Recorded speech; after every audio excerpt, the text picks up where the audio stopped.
둘째 천사가 그 대접을 바다에 쏟음에 바다가 곧 죽은 자의 피같이 되니 바다 가운데 모든 생물이 죽더라. 아멘. 자, 우리가 요한계시록 지금 상당히 많이 지나왔죠. 그래서 전체 이제 정리의 일을 조금씩 하는 것이 필요한데요. 오늘 한번 정리를 해보겠습니다. 자, 먼저 메노라 몇 장이죠? 요한계시록 1장. 메노라 가운데 계시는 주님. 그 주님께서 7 교회에 편지를 보내주셨죠. 에서, 버두, 사빌라 7 교회에 말씀을 주시고요. 그 다음에 요한에게 이리로 올라오라. 그래서 하나님의 보좌를 보여주셨어요. 거기에 예수 그리스도 계시고 성령님도 계시고 거기에 네 생물이 있고 24장로가 있고. 그런데 5장에 가면은 문제가 하나 발생합니다. 그게 뭐냐 하면은 하나님의 오른손에 7 인봉한 두루마리가 있는데 이거를 누가 뗄 수 있느냐? 그러니까 아무도 뗄 사람이 없는 거예요. 하늘 위에도 땅 위에도 땅 아래에도 그 어디에도 이 7인을 뗄 사람이 없는데, 그래서 사도 요한이 울고 있는데 여기 어린 양 유다 지파의 사자 예수 그리스도께서 이 인을 떼실 수 있다. 그렇게 해결이 됐습니다. 그래서 예수님이 첫 번째 인을 딱 떼면서부터 첫 번째 인의 재앙 나오기 시작하죠. 왜냐하면 성도들을 핍박하고 성도들을 잡아서 죽인 그 원수들, 이제 마지막 때에 어떻게 그들을 다루시는가, 그리고 성도들을 어떻게 구원하시는가, 그런 것이 이제 7인의 심판에 쭉 나오죠. 그리고 이제 7인이 딱 되면 7 나팔이 열리죠. 7 나팔의 심판. 그리고 이제 7째 나팔이 되면은 7 대접 심판이 열립니다. 오늘 우리가 이 2번째 대접을 다루려고 하는데요. 셋, 넷, 다섯, 여섯, 7. 자, 이렇게 지금까지 요한계시록이 정리가 될 수가 있습니다. 근데 이 7 대접 재앙은 흰옷을 입은 천사, 그리고 가슴에 금띠를 띤 천사가 하나님의 성전으로부터 큰 대접, 대야 같은 것을 가지고 왔는데 거기에 하나님의 진노가 담겨 있어요. 그래서 제단에 불이 담겨 있는데 그것을 지난주에 땅에다가 쏟았을 때 생겼던 일에 대해서 살펴봤습니다. 오늘은 이제 2번째 재앙, 바다에 그 진노의 대접을 쏟으면 어떤 일이 생기는가. 아직 보면 그 다음에 3, 4, 5, 6, 7 남아있죠. 강에다가 해에다가 짐승의 왕자 유보라 대강 공중에 쏟는다. 그런 이제 말씀이 나옵니다. 오늘은 이제 2번째 재앙인데요. 거기 2번째 재앙 보면 둘째 천사가 그 대접을 바다에 쏟으니까 바다가 어떻게 됐냐? 바다가 죽은 자의 피같이 되니. 그렇게 말씀하고 있습니다. 그리고 바다 가운데 모든 생물이 죽었더라. 그런데 이 둘째 대접 재앙은요, 둘째 나팔 재앙하고 좀 비슷한 점이 많습니다. 거기도 보면 둘째 천사가 나팔을 보니까 불붙는 큰 산 같은 것이 바다에 던져지고요. 바다의 3분의 1이 피가 됐어요. 지금 둘째 대접하고 나팔하고 차이는 뭐죠? 둘째 대접은 전부가 피가 됐습니다. 그런데 둘째 나팔에서는 3분의 1이 피가 됐어요. 그리고 대접재앙에서는 바다의 모든 피조물이, 바다 생물이 전부 죽었는데 여기는 보니까 3분의 1이 죽고 배들의 3분의 1이 깨지더라. 그런 말씀이에요. 그러니까 비슷한데 좀 강도가 더 세졌죠. 근데 이것은 애굽의 첫 번째 재앙하고 또 같은 궤를 달리고 있습니다. 애굽의 첫 번째 재앙이 나일강과 모든 물이 피가 되는 거였죠. 그래서 그 속에 물고기가 죽고 물에서 냄새가 나고 피같이 되어서 마실 수가 없더라. 그것이 애굽의 첫 번째 재앙 아닙니까? 자, 근데 우리가 생각할 때 바다가 피가 되면 어떻게 되는가? 이 도대체 무슨 말씀인가? 바다에 피가 되는 거하고 인류 심판, 특별히 짐승 숭배자들과 짐승 표받은 사람들을 심판하는 것하고 무슨 관계가 있는가? 근데 이태리 반도, 로마가 이태리 반도 그 가운데쯤, 남쪽의 가운데쯤에 위치하고 있죠? 그런데 그 이태리 반도가 우리 한반도처럼 그렇게 생겼잖아요. 대륙에, 유럽 대륙에 붙었는데 삼면이 바다잖아요. 그리고 북쪽은 아주 높은 산악으로 돼 있어요. 그래서 어떤 면에서는 지리적으로는 섬이나 마찬가지예요. 그래서 육지 무역을 하려고 그러면 한계가 많아요. 그러니까 이 남쪽에서 한참 북쪽으로 올라가야죠. 뭐 바다로 또 가는 것도 불편하다고 만약에 육지로 간다면 그리고 또 거기에 높은 산을 넘어야 되고 이런 문제가 있죠. 그래서 이 로마는 해상 무역에 의존했습니다. 그래서 로마가 많은 부를 얻고 세계를 정복하고 이렇게 한 것은 바다를 잘 활용했어요. 근데 바다가 피가 된다. 선박의 3분의 1이 깨진다. 그런데 대접장에서는 모든 선박이 다 깨지는 거죠. 바다 전체가 피처럼 되는 거죠. 그래서 바다가 피가 된다고 하는 것은 로마 경제 체제가 완전히 파멸한다. 그런 뜻입니다. 로마가 이렇게 생겼어요. 요 아래쪽에 빨간색으로 칠한 부분이 이제 로마. 요 조그만한 도시국가 로마가 점점 세력을 확장해서 이 이탈리아 반도를 이제 차지하게 되죠. 그리고 다 삼면이 다 바다잖아요. 그러니까 배를 타고 해상으로 실어나는 게 빠르지. 여기에 육지로 실어나르려 그러면은 위로 한참 올라가가지고 또 이렇게 가고 이러잖아요. 이런 이제 제약이 있어요. 근데 이것을 극복하기 위해서는 이제 해상 패권이 필요한 거예요. 그리고 이제 로마는 식량이 자급자족이 잘 안 되는 나라예요. 그래서 반드시 배를 가지고 다른 나라의 밀을 사와야 됩니다. 곡식을 사와야 되는 것이 필수적인 나라예요. 그러니까 이 해상 무역이 차단되면 아주 위험하죠. 나라의 존립이 위태위태하게 되죠. 근데 그 당시에 카르타고라고 하는 나라가 그 북아프리카 지역으로부터 해서 이집트 이렇게 해서 거기 쫙 그 나라가 넓게 퍼져 있고 그리고 해상 무역을 완전히 장악을 하고 있었어요. 근데 로마하고 카르타고하고 전쟁이 붙었는데 포에니 전쟁에서 한니발 카르타고가 패배했죠. 그래서 이제 로마가 이제 카르타고를 접수하면서 완전히 해상 무역 왕국이 된 거예요.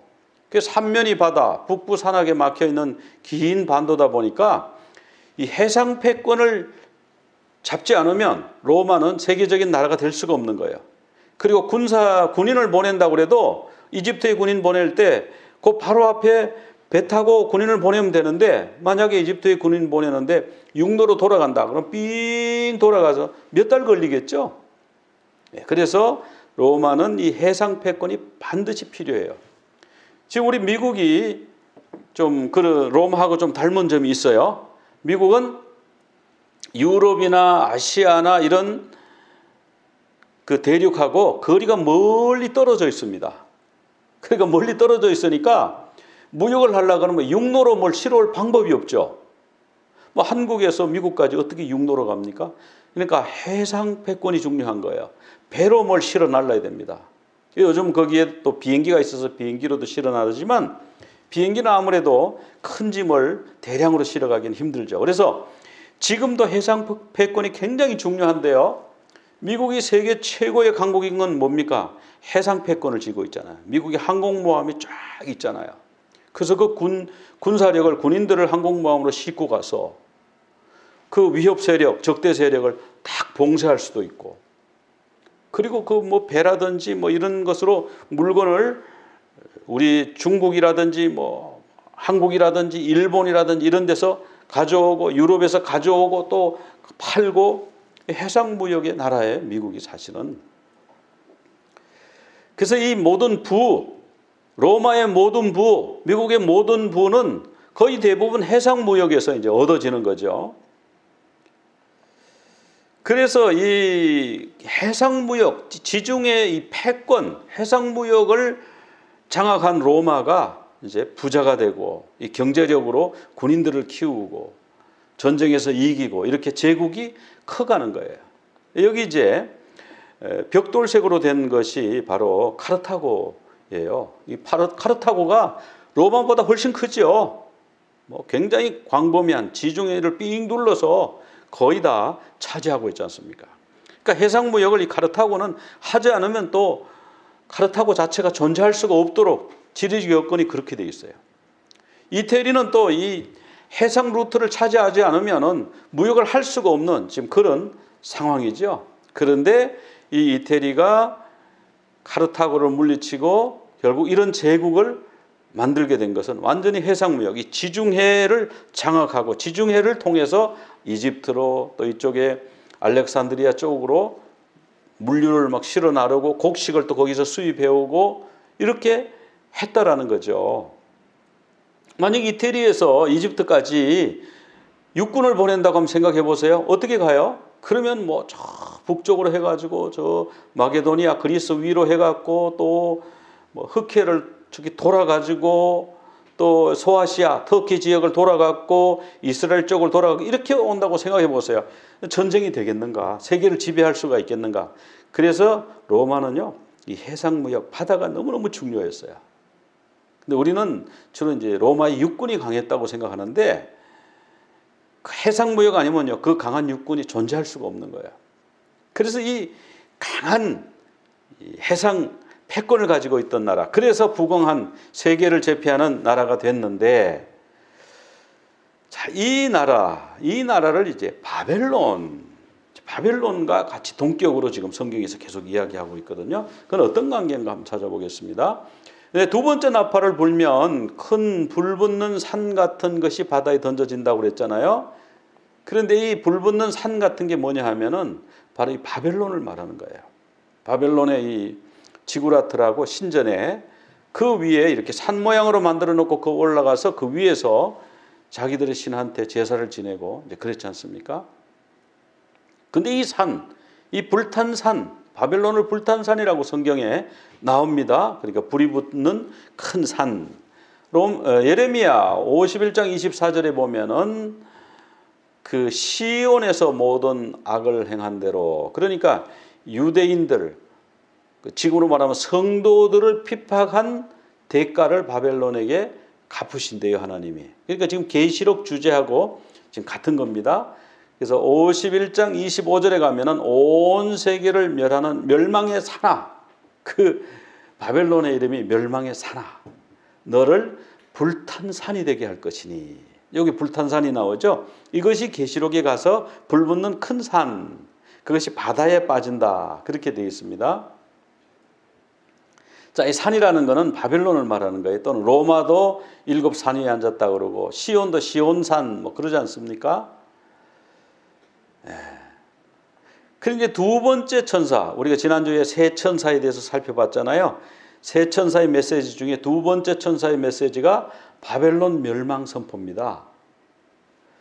자, 거기 보면 뭐라고 했냐면 무너졌도다. 큰 성 바벨론이요. 바벨론이 어마어마하게 큰 제국이죠. 큰 성이죠. 그게 무너졌대요.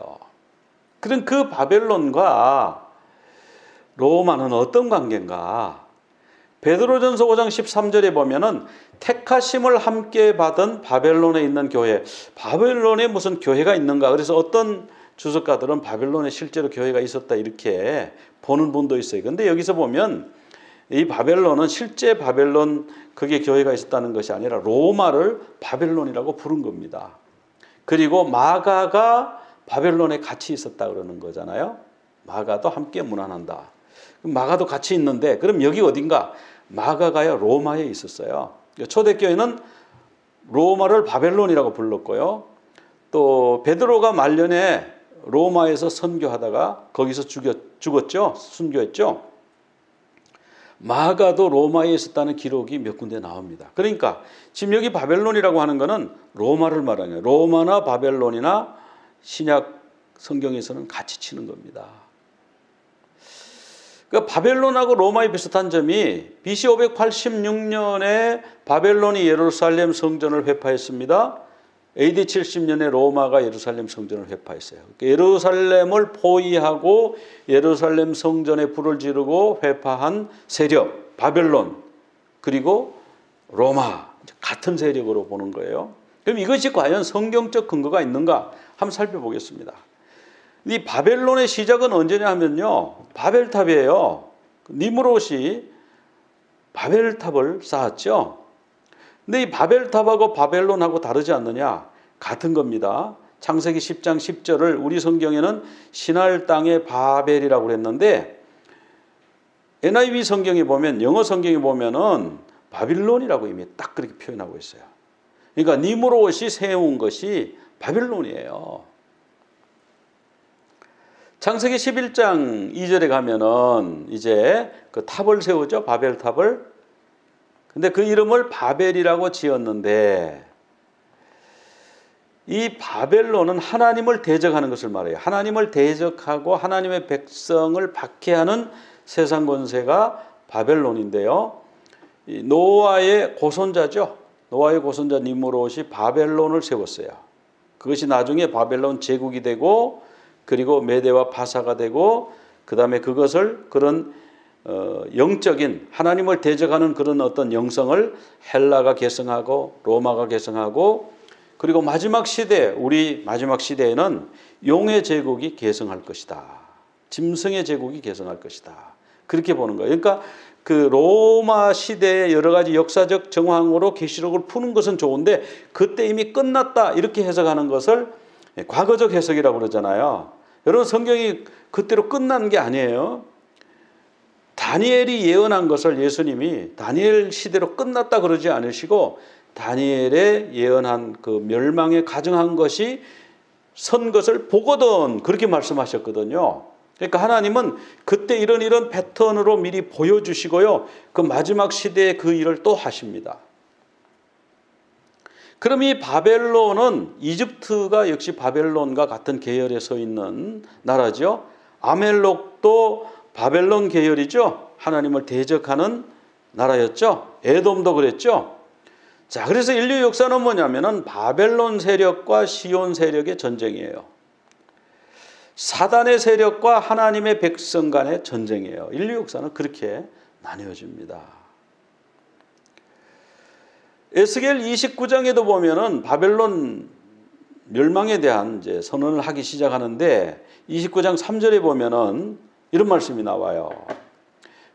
애굽의 바로 왕이요. 그런데요, 그냥 말만 그렇게 하는 것이 아니라 에스겔 보고 하나님 뭐라 그랬냐면, 너는 얼굴을 온 애굽으로 향하여 예언하라, 선포하라 그랬어요. 애굽을 향하여 서서 내가 너를 대적하노라 이렇게 선포하는 거예요. 너는 강들 가운데 누운 큰 악어다. 네 땅이 황무지가 될 것이다. 그래서 내가 여호와인 것을 알리라. 지금은 아주 강력해서 이스라엘 백성들을 박해할지라도, 그들을 노예로 부릴지라도, 하나님이 그들을 대적하면 너희들은 황무지가 되고 만천하에 하나님이 나타날 것이다. 하나님을 알게 될 것이다. 만천하 사람들이 그렇게 이제 선언하고 있습니다. 자, 그래서 바벨론 멸망 선언을 여러 차례 성경이 하고 있는데요. 예레미야 50장 2절에 보면은 바벨론은 함락되고, 바벨론 사람들이 믿는 신이죠. 그 신은 수치를 당하며. 자, 이렇게. 자, 그리고 이미 바벨론은 하나님 믿는 백성들이 아니죠. 벨을 믿는 백성이에요. 그러니까 하나님의 대적을 믿습니다. 용을 믿는 거예요. 그래서 바벨론은 함락될 것이다. 그렇게 바벨론 멸망선을 이미 성경에 했습니다. 51장 63절에는 일종의 퍼포먼스를 하는 거예요. 하나님이 책에다가 돌을 매가지고 유브라데 강에다가 던져라. 그게 뭐냐 하면, 그 책이 유브라데 강 속에 그 돌에 묶여서 떨어지는 게 뭐냐 하면은 바벨론이 몰락해서 바닷속에 완전히 가라앉는 것을 말씀해주고 있는 거예요. 그들이 그렇게 피폐하게 될 것이다. 그런데 계시록 18장 21절에 가면은, 여기 예레미야에서는 돌을 달았는데 계시록에서는 큰 맷돌 같은 아주 큰 돌을 단 거예요. 그게 왜냐하면 나라가 크니까. 그래서 돌을 들어서 바다에 던져서 큰 성 바벨론이 이같이 비참하게 던져져서 다시는 보이지 아니할 것이다. 이것이 이제 마지막 심판인 거예요. 그러니까 바벨론이 또 한 시대를 지나고 나면 또 다른 이름으로 또 등장하고 이제 요한계시록을 쓸 때는 로마로 나타났죠. 그런데 이제는 이제는 지금 현재는 또 다른 이름으로 하나님을 대적하는 나라가 일어나 있다는 거예요. 뭐 그게 어느 나라냐 그런 거는 제가 이 자리에서 말씀드릴 필요도 없을 줄 압니다. 여러분의 머릿속에 스칠 것입니다. 그 하나님을 대적하는 나라는요, 반드시 멸망하고 다시 일어나고 멸망하고 다시 일어나고 그러다가 이제 마지막에 요한계시록 주님 재림하시기 직전에 완전히 멸망해서 없어진다. 그런 예언의 말씀이죠. 그래서 계시록 14장 8절에 둘째 천사가 무너졌도다 무너졌도다 큰 성 바벨론이여 이렇게 선언하는 겁니다. 계시록 16장에도 큰 성 바벨론이 진노의 잔을 받았다. 계시록 18장 2절에도 무너졌도다 무너졌도다 큰 성 바벨론이, 이 바벨론이 무너진다고 하는 말씀이 여러 군데 나와요. 18장 10절에도 큰 성 견고한 성 바벨론이여 화이도다 한 시간에 내 심판이 이르렀도다. 그럼 이 바벨론이 이제 그럼 하나님을 대적하는 나라다 하는 것은 우리가 이제 이해가 됐어요. 그러면 바다가 피같이 된다고 그러는데 이 바다는 뭔가? 성경이 보면요, 바다가 몇 가지 의미가 있는데 우선 보면 짐승이 올라온 것이에요. 계시록 13장 1절에 보면은 같이 읽어볼까요? 내가 보니 바다에서 한 짐승이 나오는데 뿔이 10이요 머리가 7이라. 그 뿔에는 10 왕관이 있고 그 머리들에는 신성모독하는 이름들이 있더라. 여기 보니까 바다에서 짐승이 올라와요. 자, 이 바다는 뭘까? 또 다니엘 7장 3절에도 보면은 큰 짐승 넷이 바다에서 나왔는데 그 모양이 각각 다르더라. 그 네 짐승이 바다에 있는. 그 네 짐승이 뭐냐면 바벨론, 메데파사, 헬라 뭐 이런 제국들을 말하는 거죠. 자, 그럼 바다는 무엇인가? 성경 말씀을 통해서 한번 보면요. 바다는요. 계시록 17장 15절에서 설명하고 있어요. 음녀가 앉아있는 물은 백성과 무리와 열국과 방언들이니라. 자, 이 음녀가 앉아있는 물, 이 바다가요, 백성이래요. 그리고 열국, 나라래요. 그리고 많은 방언들, 그런 여러 민족이 섞여 있는 또 그런 우리 미합중국 같은 이런 나라들이 바다로 성경에 표현되고 있습니다. 그러니까 바다에서 짐승이 나왔다. 이것은 뭐죠? 바다에서 무슨 뭐 크라켄, 괴물이 나왔다 이런 뜻이 아니고 바다에서 하나님을 대적하는 짐승 정권이 나왔다. 그런 말씀이죠. 그러니까 하나님을 대적하는 그 짐승 정부의 수장은요, 아주 잘생긴 미남일 수도 있고요, 말을 멋지게 할 수도 있고, 아주 신비한 능력을 가진 사람일 수도 있어요. 아주 천재일 수도 있고, 결코 그 사람이 뭐 시커멓게 머리가 뿔 달리고 뭐 이렇게 생각하면 안 되는 거예요. 짐승이라 그러니까 우리가 그렇게 그냥 생각해 버리는데, 그 바다, 하나님을 대적하는 세력이 사람들 여러 민족들의 연합체 가운데서 나온다. 그런 말씀이죠. 이사야 17장 12절에 보면 많은 민족이 소동하였으되 바다 파도가 치는 소리같이 그들이 소동하였고 열방이 충돌하였으되 큰 물이 몰려옴 같이 그들도 충돌하였다. 이 바다가 소동하는 것처럼 큰 물이 몰려다니는 것처럼 그들도 막 몰려다니고, 그래서 뭐예요? 많은 민족들을 바다라고 말씀하고 있습니다. 그럼 배는 뭐죠? 배. 바다는 사람들이고 배는 뭡니까? 배는요, 사람들이 가장 중요하게 생각하는, 요즘 현대인들이 가장 중요하게 생각하는 경제입니다. 경제. 근데 특별히 이 바다에 있는 배는 글로벌 경제예요. 글로벌 경제. 그러니까 로마가 글로벌 경제에서 승리해서 글로벌 해상 패권을 지는 바람에 글로벌 그 제국을 만들었지 않습니까? 그 마찬가지예요. 그래서 계시록 18장 17절에 보면은 부가 한 시간에 배 얘기를 하는데 부 얘기를 합니다. 그러면서 뭐라고 그래요? 모든 선장과 각처를 다니는 성객, 선원, 바다에서 일하는 자. 이 사람들이 뭐냐면 경제, 돈을 모으는 사람들이에요. 경제력을 지탱하는 경제 일꾼들이에요. 그리고 이 배에 보니까 보배로운 상품을 싣고 다니잖아요. 그래서 이 보배로운 상품으로 치부를 하는 거예요. 이 로마 사람들이 심지어는 인도에까지 가서 그 향료라든지 뭐 티크 나무라든지 뭐 이런 것들을 수입해 와 가지고 로마 황제의 화려한 궁을 만들고 거기서 생활하는데 뭐 그런 옷이라든지 이런 것이 다 인도라든지 물론 뭐 실크로드도 왔습니다만은 주로 배로 많이 실어 날렸다고 그래요. 그러니까 이 배로 무역함으로써 돈을 많이 벌었습니다. 경제력, 글로벌 경제를 그들도 가지고 있었어요. 자, 요즘도 보면 이렇게 막 컨테이너에 뭐 물건이 꽉 차서 지금 이동하고 있지 않습니까? 근데 이런 발달한 해상 무역, 부의 뭐 원천 이런 해상 무역이 마지막 시대에 둘째 천사가 대접을 쏟아부으면 이런 해상 무역이 붕괴가 된다는 거죠. 계시록 18장 16절에 보면 화로다 고운 베옷과 자주색과 붉은색 옷을 입고 금과 보석과 진주를 아름답게 꾸민 큰 성읍아. 그러니까 그 바벨론 성이 로마 시리가 너무너무 아름다운 거예요. 금, 보석, 진주로 꾸몄어요. 화려하기 이를 데 없어요. 그리고 거기 다니는 사람들은 온갖 좋은 최고급 옷을 최고급 그 패션으로 아주 디자인된 그런 옷을 입고 다닌다. 이게 자주색 붉은 옷 이런 옷이 그런 옷 아닙니까? 그런데 이러한 부가 한 시간에 망하였구나. 이게 뭡니까? 이 무역을 통해서 이루어는 글로벌 경제 네트워크 이런 것이 한 시간에 망했다.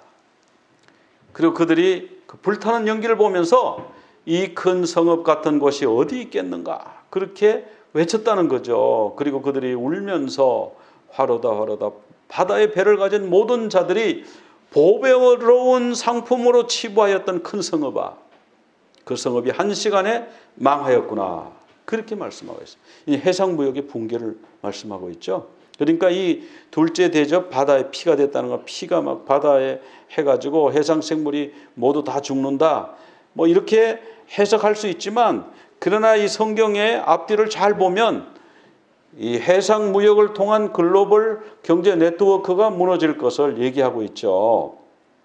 그 지금 바다는 오늘날 우리 현대 경제의 핵심이에요. 글로벌 밸류 체인이라고 그러잖아요. 또는 글로벌 밸류 서플라이 체인이라고도 그러는데, 이 물류가 주로 해상으로 많이 이동하는 거죠.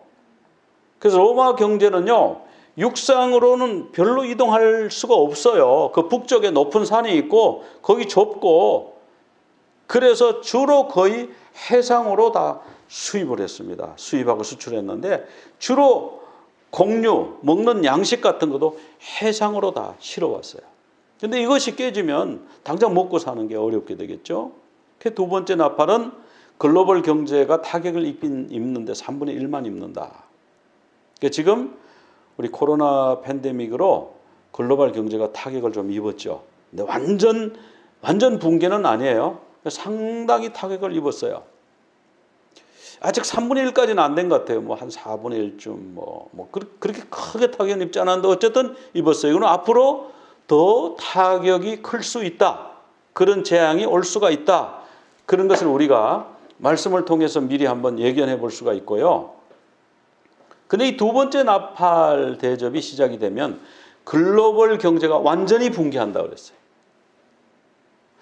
그러니까 이게 어떤 일로 이런 일이 생길지 하는 것은 우리가 지금 잘 몰라요. 근데 우리가 이 코로나 바이러스를 이런 일이 생길 줄 잘 몰랐잖아요. 그러니까 팬데믹이 있다. 뭐 팬데믹이 있어서 그 신종 플루처럼 그냥 그렇게 해서 그냥 백신 맞고 그렇게 해결될 걸로 생각했는데, 별로 대단치 않게 생각했는데 코로나 바이러스가 상당히 심각하게 지금 타격을 입히는데, 이 코로나 바이러스는요, 그 사람 몸속에 원래 살던 종류이기 때문에 우리 몸속에 코로나 바이러스가 산다고 그래요.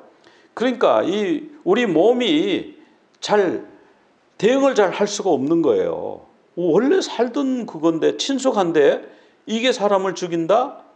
뭐 이렇게 생각하니까 상당히 이게 혼선이 생기는 거죠. 근데 이 코로나 바이러스 중에는 지금 나온 거, 이 코비드 이거는 그냥 치사율이 한 1, 2%짜리고요. 10%짜리 있잖아요. 사스. 이거 돌아보세요. 어떻게 되거나 경제가 진짜로 한 3분의 1, 절반 붕괴되지 않겠어요? 근데 메르스가 있어요. 35%짜리. 근데 얼마 전에 보니까 앞으로 치사율 70%짜리가 나올 수 있다. 이런 말을 제가 들은 적이 있어요. 제가 깜짝 놀랐어요. 치사율 70%면요. 그냥 10명 걸리면은 3명이 간신히 살아나는 거예요. 거의 다 죽는다는 얘기 아닙니까? 그러니까 그 정도 되면요. 이제 경제가 완전 붕괴가 되는 거예요. 그러니까 지금 여러 가지 예상을 할 수 있지만 이런 바이러스로 붕괴될 가능성이 상당히 크다. 그것이 아마 두 번째 대접이 가져오는 어떤 임팩트일 거다. 이런 생각이 이제 드네요. 그런데 이 멸망에 이르는 시간, 이 글로벌 경제력, 이것이 멸망에 이르는 시간이요. 그렇게 오랫동안 되는 것이 아니고 1시간에 망하였도다. 1시간이라고 하는 것은 문자적으로 꼭 60분 이런 것보다는 하여튼 삽시간에 그냥 망하는 거예요. 그래서 이 부가 1시간 만에 사라지는 이런 일이 있을 수가 있다는 겁니다. 그래서 이 글로벌 서플라이 체인이 붕괴되는데 그렇게 몇 년 걸려서 되지 않고 그냥 정말 그 하나님이 작정하시면 이제 마지막으로 그냥 딱 정리하기로 작정하시면 그 두 번째 대접이 부어지면 그냥 1시간 만에 망할 수도 있어요. 그게 경제입니다.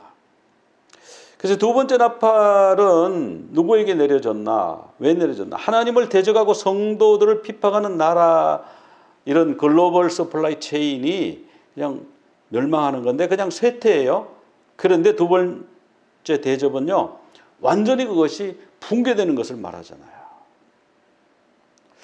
그러면 이 대접 심판, 우리가 이런 거 들으면 막 그냥 계시록을 사람들이 좀 싫어하는 이유가 그렇게 막 어렵고 그런 것이 닥치는 건 나는 싫어. 나는 축복받고 좋은 말 듣고 싶지. 막 심판당한다고 그러고 망한다는 말 들으면 나는 그거 싫어. 무서워. 이렇게 생각하잖아요. 그런데 그 심판의 대상이 누굽니까? 대접 심판의 대상이 지난주에 보면은 짐승의 표 받은 사람, 짐승을 숭배하는 사람, 이런 사람들이 그 대상이에요.